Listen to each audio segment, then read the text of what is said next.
Hello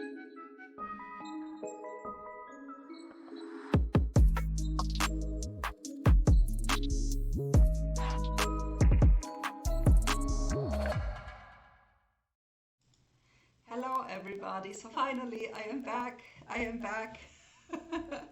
Thank you for your well wishes with my hand. I smashed my hand in the front door, which was not very good, but I was very lucky. Nothing is broken, but nonetheless it does not look very pretty.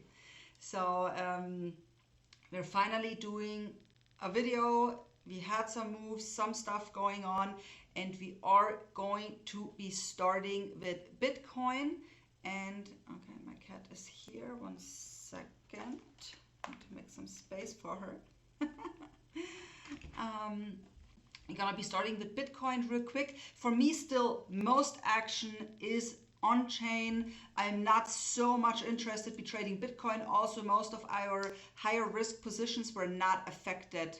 At all by this Bitcoin drop. They even made new highs. So let's look at this. But finally, I'm a lot more comfortable now that Bitcoin made this move. I kinda really also wanted to see how are these coins and projects, how are they reacting if Bitcoin really gonna make a move.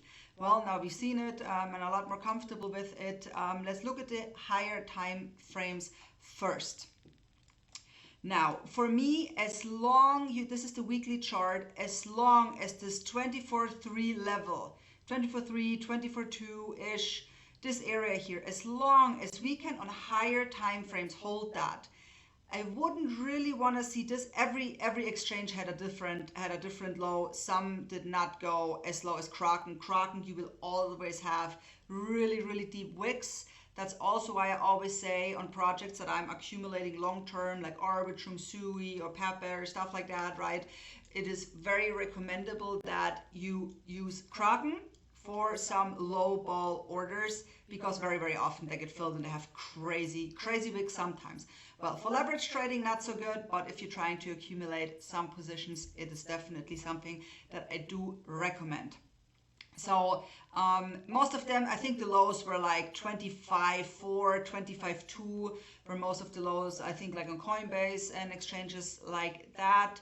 So Kraken was a little bit deeper, but didn't quite take this low out. I don't really want to see this low taken out again and have daily, weekly closes below. Then for me, opens up the gate for the low 20Ks. And even a potential takeout of this low that we had. We had this breakout at the beginning of the year. We never got a proper back test of this 18K level. I'm not saying it's going to come. I'm just covering and looking at the potentials so you can plan accordingly.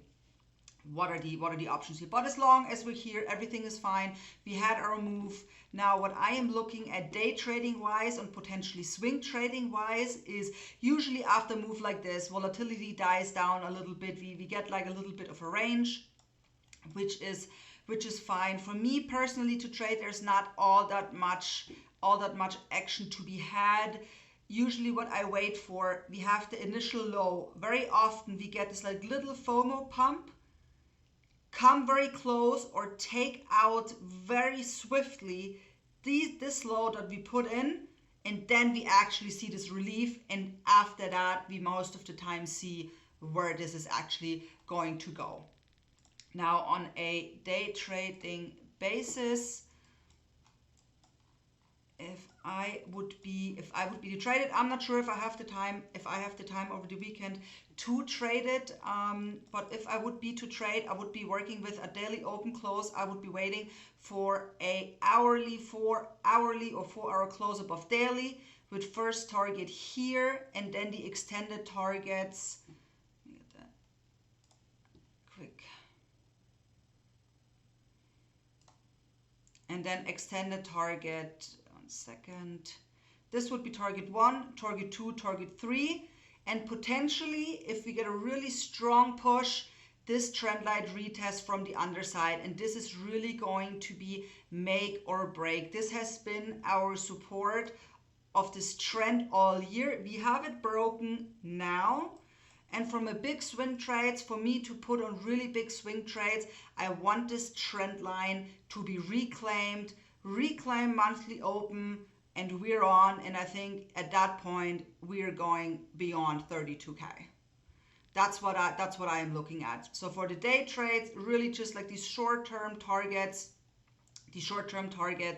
that I am eyeing with a stop and risk defined underneath this low with a hard stop. But usually if we're starting to close below this low here, I'll probably start to cut. And it's weekend too, so I'm really, for me, the focus, and I will cover it in a separate video, is the on-chain stuff. That's where the action is. This is really just on the side until we're really back trending. For me, being short was the trade here. We caught it really good, and also some shorts and some alts. But now this is done for me. I do not have any strength personally as a trader trading this chop in here between. My strength is trend line reclaim, monthly open reclaim. I can go full gas for higher targets. But until this happens, not interested in Bitcoin, only interested in the other stuff I will be covering in a separate video, because it's probably going to be quite lengthy. So I just wanted to keep it a little bit separate. And yeah, other than that, I will catch you guys in a second for the altcoins. Bye bye.